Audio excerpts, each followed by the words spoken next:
The sound of my wife's hushed voice drifted through the thin walls of our suburban home at 2 in the morning, and I knew my marriage was about to become a crime scene. The financial kind, the kind where your spouse plots your destruction with the enthusiasm of a villain planning their next target. I sat in my home office, supposedly reviewing quarterly reports for Morrison and Associates, but really listening to Lena whisper argue with her sister Mara in the kitchen. The words Project Liberation and removing him completely floated through the darkness like poison gas. Before we dive deeper into this story, I have one small request.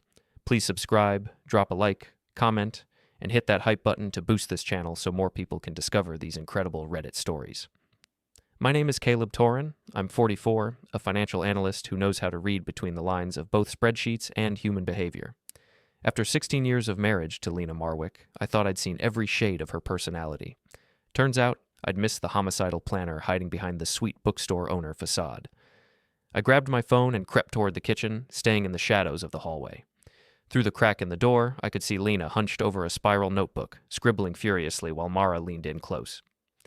"The house is the biggest asset," Lena was saying, her voice sharp with calculation. "Once I file, I can claim half of everything. His retirement accounts, the savings, even his precious car collection." Mara nodded eagerly. "And Evan's ready to move in once Caleb's gone?" Evan Royce, the charming customer who'd been spending an awful lot of time at Lena's bookstore lately, the same Evan who always seemed to show up at our neighborhood barbecues with expensive wine and compliments for my wife's intelligence. "Evan's been waiting," Lena replied with a smile I'd never seen before, predatory and cold. "He understands what I need. Financial security, emotional support, someone who actually appreciates literature instead of just numbers." I carefully raised my phone and snapped photos of her notebook through the crack. The pages were covered with calculations, timelines, and what looked suspiciously like an asset inventory. My asset inventory. "The beauty of Project Liberation," Lena continued, "is that Caleb will never see it coming. He's so buried in his spreadsheets, so convinced that I'm just his sweet, struggling bookstore wife. By the time he realizes what's happening, I'll have legal claim to half his wealth, and Evan will be here to help me enjoy it." Mara giggled. "He's going to be devastated. Poor Caleb, losing everything he's worked for." "Poor Caleb, nothing," Lena snapped. "He's had 16 years to make me happy. He chose numbers over romance, stability over passion. Now I'm choosing my own happiness over his financial comfort." I backed away from the kitchen, my heart hammering but my mind already shifting into analytical mode. This wasn't just betrayal, this was a hostile takeover. And like any good financial analyst, I knew the best defense against a hostile takeover was to be better prepared than your opponent. Back in my office, I opened my laptop and began reviewing our financial situation with new eyes. Joint accounts, retirement funds, the house deed, insurance policies, everything Lena thought she could claim in a divorce. What she didn't know was that I'd been preparing for various financial scenarios for years. It's what financial analysts do. We plan for contingencies, including the contingency of a cheating wife. Over the next hour, I quietly transferred funds, updated beneficiaries, and made several strategic phone calls to my attorney's emergency line. By sunrise, Project Liberation was about to become Project Devastation, with Lena as the target instead of me. The irony wasn't lost on me. My wife thought she was writing a romance novel where the neglected heroine finds true love and financial freedom. What she was actually writing was a thriller where the underestimated husband turns out to be the smartest person in the room. When Lena emerged from the kitchen at 6 a.m., yawning and trying to look innocent, I was sitting at the breakfast table reading the newspaper like nothing had happened. "You're up early," she said, kissing my forehead with lips that had been planning my destruction hours earlier. "Couldn't sleep," I replied, looking up at her with a smile. I kept thinking about projects, new projects, liberation projects. You know how it is. The color drained from her face so fast I thought she might faint. But she recovered quickly, forcing a laugh. "Projects? What kind of projects?" "Oh, just some financial restructuring I've been considering. Nothing you need to worry about, sweetheart. I'll handle all the details." That afternoon, I drove to Mick's boxing gym, a dimly lit sanctuary where I'd been working out for the past 5 years. Mick O'Brien was 60-something, built like a fire hydrant, and had the kind of street wisdom that comes from surviving decades in a rough neighborhood. "You look like someone stole your lunch money," Mick said as I wrapped my hands for the heavy bag. "Worse," I replied, throwing my first punch with more force than usual. "Someone's trying to steal my entire lunch." I told Mick about Project Liberation while pounding the bag into submission. With each punch, I felt my anger transforming into something more useful. cold, calculating fury. "So what's your move?" Mick asked when I finished. "I'm going to do what I do best," I said, unwrapping my hands. "I'm going to analyze the situation, identify the weaknesses, and execute a strategy that leaves my opponents wondering what hit them." "Sounds like you're planning a war." "No," I corrected him. "I'm planning a liberation, my own." The next few weeks were a masterclass in psychological warfare disguised as suburban normalcy. Lena continued her charade of the devoted wife while secretly meeting with divorce attorneys and spending increasingly obvious amounts of time with Evan. I continued my charade of the oblivious husband while systematically dismantling every assumption she'd made about our financial situation. The first crack in her confidence appeared when she tried to access our primary savings account and discovered I'd moved the funds to a new account, one that required both signatures for any withdrawals. "Caleb," she said over dinner, her voice carefully controlled, "I tried to transfer some money for the bookstore's inventory, but there seems to be an issue with our savings account." I looked up from my pasta with innocent confusion. "An issue? What kind of issue?" "The account appears to be restricted somehow." "Oh, that," I said, taking a sip of wine. I upgraded our security after reading about all those financial fraud cases in the news. You know how paranoid I get about our money. I figured we should both have to approve any major transfers. Safety first. Her fork clattered against her plate. "You changed our account without telling me?" "I changed our security protocols to protect us both. Unless you have some urgent need for a large cash transfer?" I raised an eyebrow. "Is everything okay with the bookstore?" The way she struggled to answer told me everything I needed to know. She'd been planning to drain our accounts before filing for divorce, leaving me financially crippled while she and Evan started their new life together. "Everything's fine," she finally managed. I like to be informed about changes to our finances." "Of course. From now on, I'll make sure you're involved in every financial decision. We're partners, after all." The word partners hit her like a slap, because we both knew she'd stopped thinking of us as partners the moment she started planning Project Liberation. That weekend, we attended the Hendersons' annual barbecue, one of those neighborhood gatherings where everyone pretends to be happier than they actually are. Lena wore a new dress, something I was sure Evan had complimented, and spent the evening laughing too loudly at jokes that weren't funny. Evan showed up fashionably late with a bottle of expensive champagne and that smile that made middle-aged women forget they were married. He worked his way through the crowd like a politician, but I noticed how his eyes kept finding Lena, how they shared secret glances when they thought no one was watching. "Caleb," Evan approached me with false enthusiasm. "Great party. How's the financial world treating you?" "Can't complain," I replied, shaking his hand with just enough pressure to remind him I wasn't as soft as he probably thought. "Though I've been doing a lot of reading lately, learning about different types of investment strategies." "Oh? What kind of strategies?" "Hostile takeovers, mainly. Fascinating stuff. The way some people think they can identify a vulnerable target, move in quietly, and strip away everything of value before the target realizes what's happening." Evan's smile faltered slightly. "That sounds aggressive." "It is. But the really interesting part is how often these takeover attempts fail when the target is better prepared than the aggressor expected. Sometimes the hunter becomes the hunted, if you know what I mean." Before he could respond, Lena appeared at his side, her face flushed with wine and anxiety. "Evan, I was just telling Mrs. Henderson about your book recommendations." "Book recommendations?" I asked with interest. "What kind of books has Evan been suggesting, honey?" The panic in her eyes was delicious. "Just general literature, nothing specific." "I love books," I said to Evan, "especially stories about betrayal and revenge. You know, classics like The Count of Monte Cristo. There's something satisfying about watching a wronged man systematically destroy everyone who hurt him. Very therapeutic." Evan excused himself shortly after that, claiming he had an early morning. Lena spent the rest of the evening distracted and jumpy, checking her phone constantly. On the drive home, she finally cracked. "You were rude to Evan tonight." "Was I? I thought we had a nice conversation about literature and investment strategies." "You were being deliberately intimidating?" I pulled into our driveway and turned off the engine before looking at her. "Lena, why would I need to intimidate Evan? He's just a customer at your bookstore, right? Unless there's something else I should know about him." She stared at me for a long moment, probably trying to figure out how much I knew. "Of course he's just a customer. I just don't like it when you act aggressive toward my friends." "Your friends," I repeated. "I'll try to remember that." That night, I heard her on the phone in the bathroom, speaking in urgent whispers. I couldn't make out the words, but the tone was clear. Panic, reassurance-seeking, fear. Project Liberation was encountering unexpected resistance. The next morning, I decided to escalate things. I drove to downtown and parked outside the law offices of Harlow and Associates, where I'd scheduled a meeting with Patricia Harlow, the most ruthless divorce attorney in the county. Patricia was a woman in her 50s who looked like a librarian but fought like a pit bull. If Lena was planning a legal war, I wanted the best general money could buy. "Mr. Torrin," Patricia said as I settled into her office chair, "you mentioned on the phone that you believe your wife is planning to file for divorce?" "I know she is. I have evidence of her planning, including detailed notes about asset division and timeline strategies." I showed her the photos of Lena's notebook, along with bank records, property deeds, and other financial documents I'd gathered. Patricia studied everything with the intensity of a surgeon examining X-rays. "This is quite thorough. Your wife appears to have been planning this for some time." "Months, I think.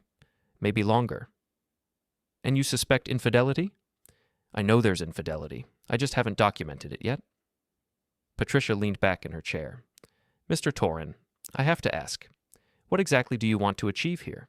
Are you hoping to save your marriage, or are you looking for the most advantageous divorce settlement possible?" I thought about that question for a moment, really considered it. Did I want to save my marriage to a woman who'd spent months plotting my financial destruction? Did I want to forgive someone who'd been planning to abandon me for another man? "I want justice," I finally said. "I want her to understand that actions have consequences. I want her to realize that she picked the wrong target for her little liberation project." Patricia smiled, and it wasn't a nice smile.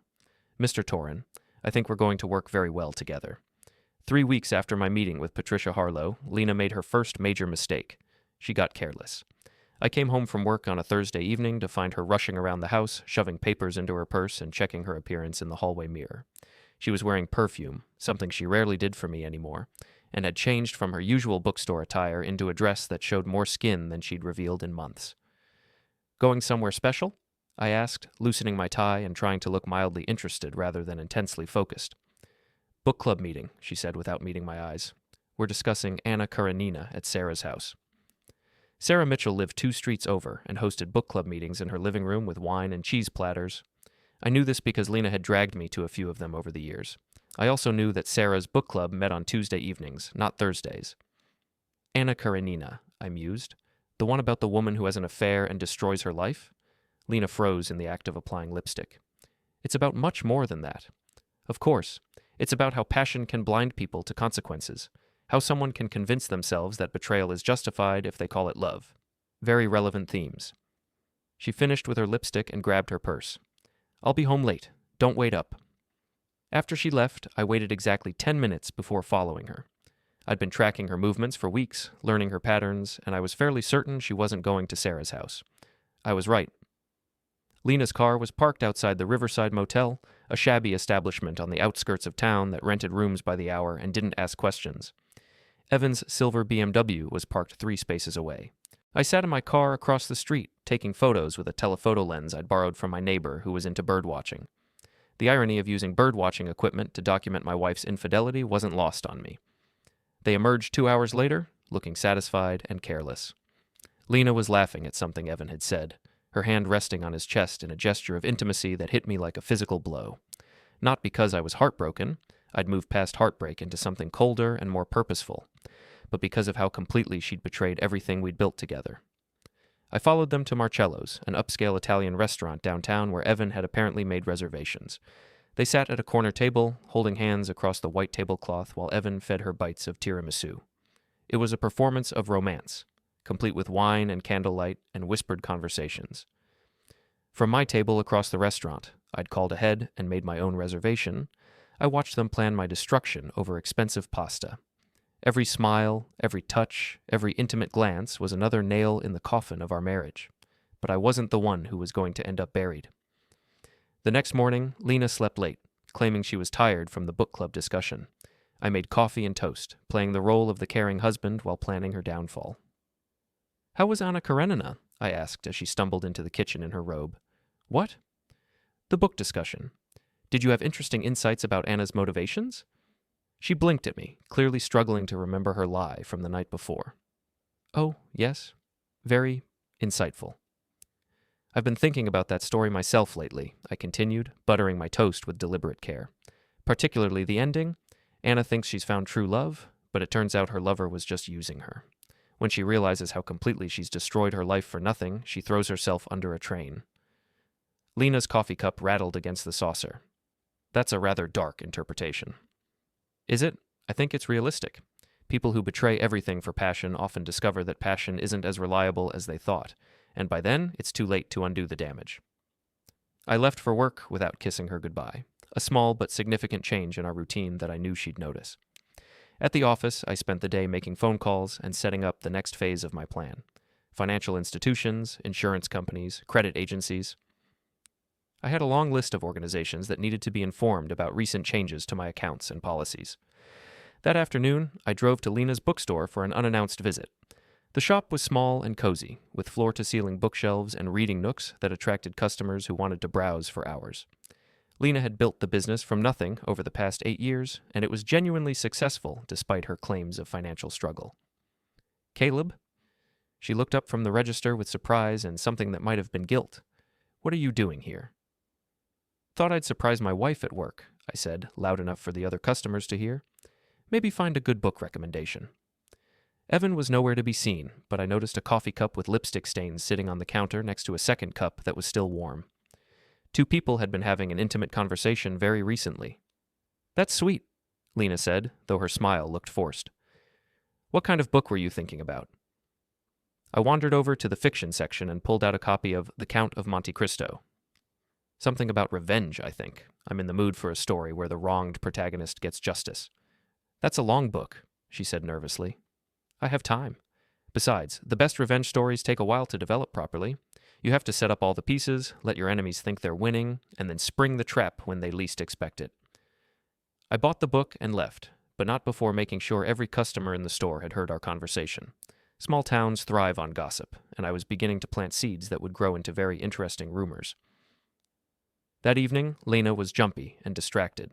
She kept checking her phone and starting conversations that she couldn't seem to finish. Caleb, she finally said as we were getting ready for bed, is everything okay? You've been acting different lately. Different how? I don't know. More intense, like you're thinking about something all the time. I looked at her in the bathroom mirror as I brushed my teeth. I am thinking about something. I'm thinking about our future, about what happens when people stop being honest with each other, about how relationships change when trust gets broken. She went very still. What do you mean? I mean that I've been married to you for 16 years, Lena. I know when you're hiding something. For a moment, I thought she might confess everything. Her face went through a series of expressions: fear, guilt, defiance, calculation. But in the end, she chose to double down on the lie. I'm not hiding anything. I think you're being paranoid. Maybe, I agreed. Or maybe I'm finally paying attention. The explosion came on a Saturday morning in late October, triggered by something so small that Lena probably didn't realize she'd lit the fuse. I was in the kitchen making pancakes, a weekend tradition from our early marriage that I'd maintained despite everything, when she came downstairs wearing clothes I'd never seen before: a silk blouse, expensive jeans, jewelry that definitely hadn't come from our joint account. New outfit? I asked, flipping a pancake with practiced ease. I've had these things for months, she said, but her voice carried that particular tone that meant she was lying, and I knew she was lying. Funny, I don't remember seeing that blouse before. It looks expensive. It wasn't expensive. I turned to face her, spatula still in hand. Lena, we've been married for 16 years. I know every piece of clothing you own. I know which shoes you wear when you're happy, which dress you choose when you want to feel confident, which perfume you use when you're trying to impress someone. That blouse is new, it's expensive, and someone bought it for you. The color drained from her face. You're being ridiculous. Am I? Then show me the receipt. If you bought it yourself, you'll have a record of the purchase. She stared at me for a long moment, probably calculating whether she could produce a fake receipt or if she should try a different strategy. I don't have to prove anything to you. You're acting like some kind of detective. Maybe because I feel like I'm living with a stranger. That's when she made her fatal mistake. Instead of continuing to deny everything, instead of trying to de-escalate the situation, she went on the attack. You want to know what's wrong with our marriage, Caleb? You are. You're boring. You're obsessed with money. You never want to do anything spontaneous or romantic. You treat me like I'm another item in your financial portfolio instead of a woman with needs and dreams. I set down the spatula and turned off the stove. needs and dreams. Yes, I have a right to be happy. I have a right to feel appreciated and desired and intellectually stimulated. And you found someone who makes you feel those things? The question hung in the air like smoke from a fire. Lena's eyes went wide as she realized what she'd almost admitted. I didn't say that. You didn't have to. You're having an affair, Lena. You've been planning to divorce me and take half of everything I've worked for. You've been meeting with lawyers and making lists of assets and plotting what you call Project Liberation. She went completely white. How do I know? Because I'm not as stupid as you think I am? Because I pay attention? Because I've been watching you destroy our marriage while pretending to be the victim? For a moment, we just stared at each other across the kitchen that had been the heart of our home for over a decade. Then something shifted in her expression, and I saw the real Lena, the calculating woman who'd been hiding behind the mask of the struggling bookstore owner. Fine, she said, her voice turning cold. Yes, I'm seeing someone else. Yes, I've been planning to leave you. And yes, I deserve half of everything because I've wasted 16 years of my life being married to a man who cares more about spreadsheets than his wife. Evan Royce. What? The someone else. It's Evan Royce, the charming customer who's been spending so much time at your bookstore, the man you've been meeting at the Riverside Motel every Thursday night. Her face went through shock, fear, and then something like admiration. You have been playing detective? I've been protecting my interests, something I should have started doing a long time ago. She laughed, but it wasn't a happy sound. Your interests. Everything always comes back to money with you, doesn't it? Money is security. Money is freedom. Money is the result of hard work and planning and sacrifice, things you've apparently forgotten the value of. I haven't forgotten anything. I've just realized that there's more to life than accumulating wealth. Evan understands that. He appreciates art and literature and passion. Evan appreciates your plan to take half my assets in a divorce settlement. That hit home. I could see it in the way her jaw tightened, the way her hands clenched into fists. You don't know anything about Evan. I know he drives a BMW he can't afford, lives in an apartment that's beyond his means, and has been systematically targeting lonely married women for the past 5 years. I know he's been married twice before, and both divorces involved significant financial settlements in his favor. I know he's not the romantic hero you think he is. The look on her face told me she hadn't known any of that, which meant Evan had been playing her just as expertly as she'd been planning to play me. You're lying. I'm a financial analyst, Lena. I research everything. Evan Royce has a pattern, and you're just the latest woman to fall for it. She stood there for a moment, probably trying to process the possibility that her great love affair was actually a con game. Then she rallied, because admitting she'd been fooled would mean admitting that she'd destroyed her marriage for nothing. Even if that's true, it doesn't change anything between us. We're finished, Caleb. I want a divorce. Fine, but you're not getting half of anything. The law says a lot of things, but I've been preparing for this conversation longer than you've been planning Project Liberation. You're going to discover that divorcing me isn't going to be the financial windfall you've been counting on. I walked past her toward the stairs, then turned back. Oh, and Lena. You might want to ask Evan about his girlfriend, the one he's been living with for the past 6 months. I'm sure she'd be very interested to learn about his Thursday night book discussions. The sound of breaking dishes followed me up the stairs as Lena took her frustration out on our wedding china. It seemed fitting, somehow, the destruction of our marriage marked by the destruction of the symbols of our commitment. But I wasn't done yet. The confrontation had been satisfying, but it was only the beginning of Lena's education in the consequences of betrayal. I had much more elaborate lessons planned. The next 3 weeks were a masterpiece of psychological warfare. While Lena scrambled to verify what I'd told her about Evan, and discovered that every word was true, I systematically dismantled every assumption she'd made about our divorce proceedings. The first shock came when she tried to access our joint credit cards and found them all canceled. The second came when she discovered that our house was held in a trust that made it impossible for her to claim as a marital asset. The third came when her lawyer informed her that I'd been documenting her affair for months and had evidence that would make any claim of emotional distress laughable in court. But the real devastation was still to come. It started when Evan's girlfriend, a woman named Jessica who was 6 months pregnant with his child, showed up at Lena's bookstore on a busy Saturday afternoon. I wasn't there to witness the confrontation, but according to 3 different customers who later became very talkative at Murphy's Bar, it was spectacular. Jessica had apparently discovered Evan's affair when she found hotel receipts and romantic text messages on his phone. Instead of confronting him privately, she decided to introduce herself to his other woman in the most public way possible. "Are you Lena Marwick?" she'd asked, walking into the bookstore with the confidence of a woman who had nothing left to lose. "Yes. Can I help you? I'm Jessica Torres, Evan Royce's fiancée, and the mother of his unborn child. According to witnesses, Lena went completely white and had to grab the counter for support. I think there's been some mistake, she managed. No mistake. Evan and I have been together for 3 years. We got engaged 6 months ago. We're having a baby in March. Jessica held up her left hand, showing off an engagement ring. He told me he was working late on Thursdays, but it turns out he was working on you. The bookstore had gone completely silent. Every customer, every employee, everyone within hearing distance was frozen in place, watching Lena's humiliation unfold in real time. I didn't know, Lena whispered. Of course you didn't. Evan's very good at compartmentalizing his lies. But here's what you need to understand. He's been using you. He told me all about your divorce plans, about how you were going to get a big settlement from your husband. He was planning to take that money and disappear. Jessica pulled out her phone and played a recording. Evan's voice filled the bookstore, clear and unmistakable. Lena's almost got everything set up. Once she gets the divorce settlement, we'll have enough money to start over somewhere else. She thinks I'm in love with her, but honestly, she's just a means to an end. The woman's desperate for attention and validation. It's almost too easy. The recording continued for another 30 seconds, with Evan describing Lena in terms that were cruel, calculating, and completely devoid of affection. When it ended, the bookstore was so quiet you could hear the dust settling on the shelves. I thought you should know what kind of man you're destroying your marriage for, Jessica said. Then she walked out, leaving Lena standing in the wreckage of her romantic delusions. I heard about the confrontation within 2 hours. Small towns are like that. Scandal travels faster than wildfire. By evening, everyone in our social circle knew that Lena had been having an affair with a con man who'd been using her for money. But I still had one more card to play. The final scene of Lena's destruction took place at the annual Harvest Festival, a community event held in the town square every October. It was the kind of gathering where everyone came to see and be seen, where reputations were made and destroyed, where gossip became legend.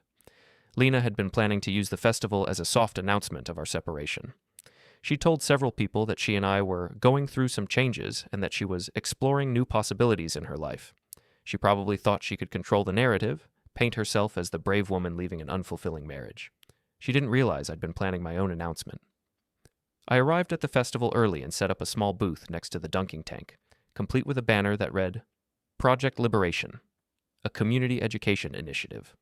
Most people assumed it was some kind of literacy program connected to Lena's bookstore. They were wrong. At exactly 7 p.m., when the festival was at its peak attendance, I stepped up to the microphone that was being used for community announcements. Good evening, everyone. My name is Caleb Torrin, and I'd like to tell you a story about marriage, betrayal, and the importance of reading the fine print. The crowd quieted, sensing that something unusual was about to happen. I could see Lena near the book sale table, her face going pale as she realized what I was about to do. 3 months ago, I discovered that my wife had been planning what she called Project Liberation, a detailed scheme to divorce me and claim half of our assets while simultaneously beginning a new life with her lover. I held up copies of her notebook, blown up large enough for everyone to see. These are her actual notes, documenting her strategy for what she described as removing Caleb completely. A murmur went through the crowd. People were pulling out their phones, recording everything. Now, I want to be clear. I don't blame my wife for falling out of love with me. Marriage is complicated, people change, and sometimes relationships end.